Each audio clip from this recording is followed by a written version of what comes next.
everybody in this room has too much to do, too much on their plate. They're saying, what does she want me to do? Go out there and run for city council or start marching on Washington? It sounds like a burden, but in fact, it is our responsibility, which makes it a joy and a freedom. Why? Well, that sounds pretty nuts. I don't want one more responsibility. Quickly tell you the story of Viktor Frankl. He was an Austrian. He was a psychiatrist. He was also a Jew. Lost virtually his entire family during World War II in the concentration camps. Found himself imprisoned, and during those moments began to write in his head what he was learning, what he would teach when he returned to the university. Determined that he in fact would survive and succeed. And he found something extraordinary. In the most heinous moments of torture and degradation, by stepping out of the situation mentally, removing himself, he found freedom. They could destroy his body, but they could not capture him.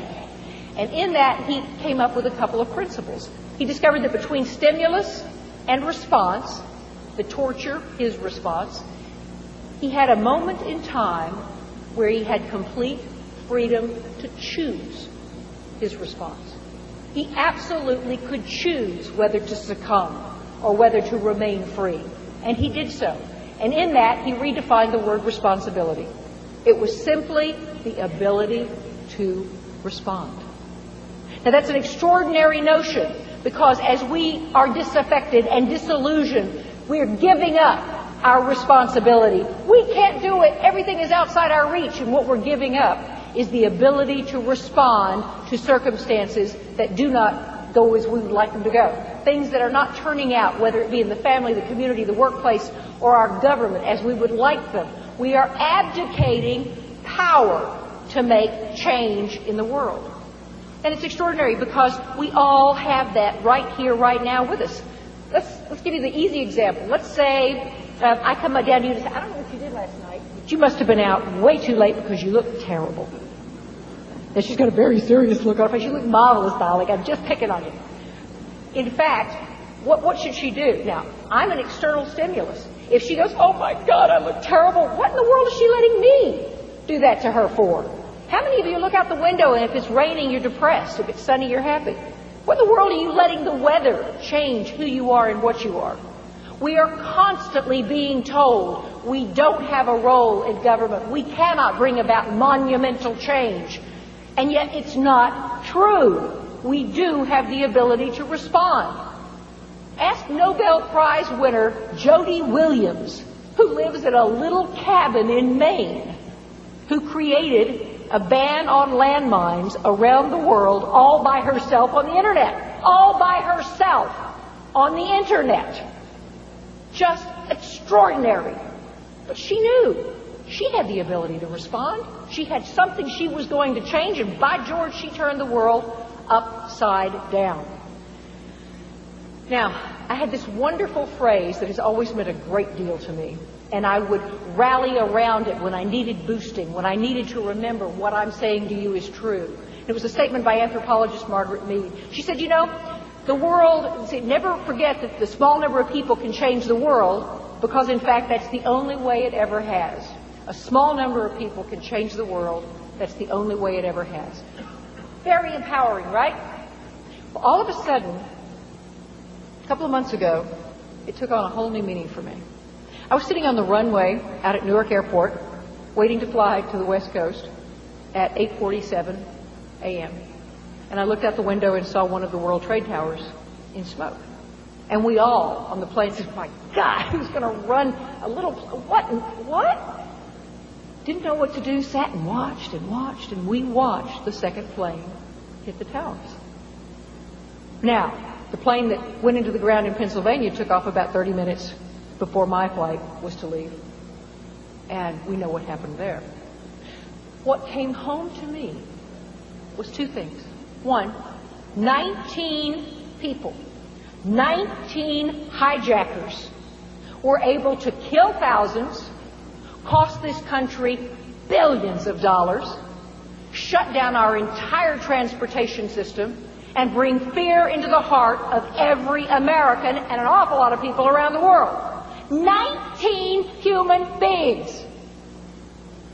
If 19 people can do that, imagine what 1 million or 10 million or 260 million people can do if they're committed to change the world. As horrific as that day was for all of us, there was a piece of good news, and that was it. And on the heels of these events, we heard it coming out of the mouths of our politicians. All of a sudden, it wasn't the military that could save us. We didn't have a bunch of rules or regulations or institutions that could come out and work for us. Who was it?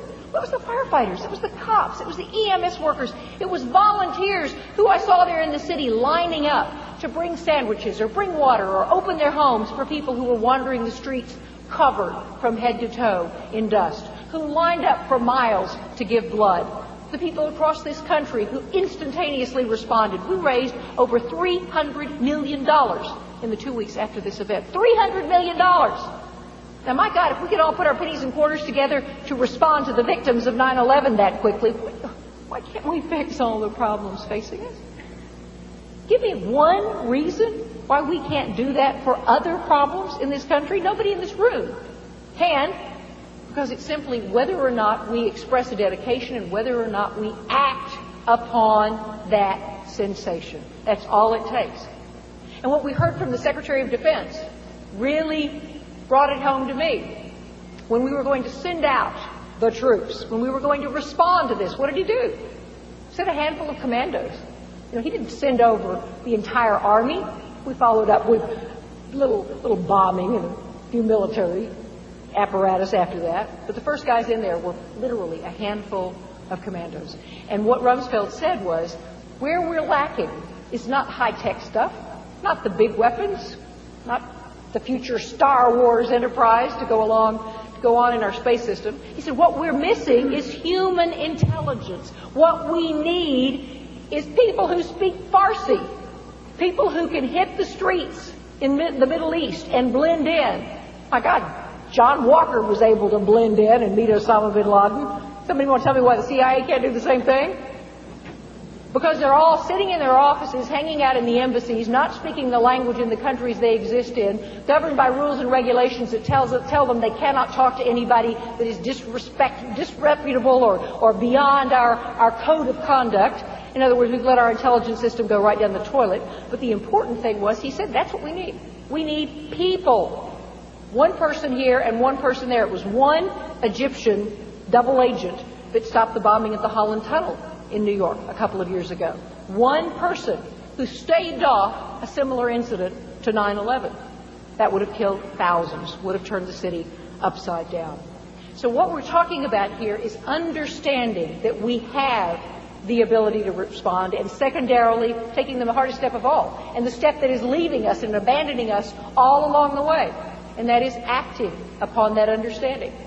Because all of the knowledge, the experience, the enthusiasm, the degrees that exist in this room, all of that put together is worthless if you do nothing with it.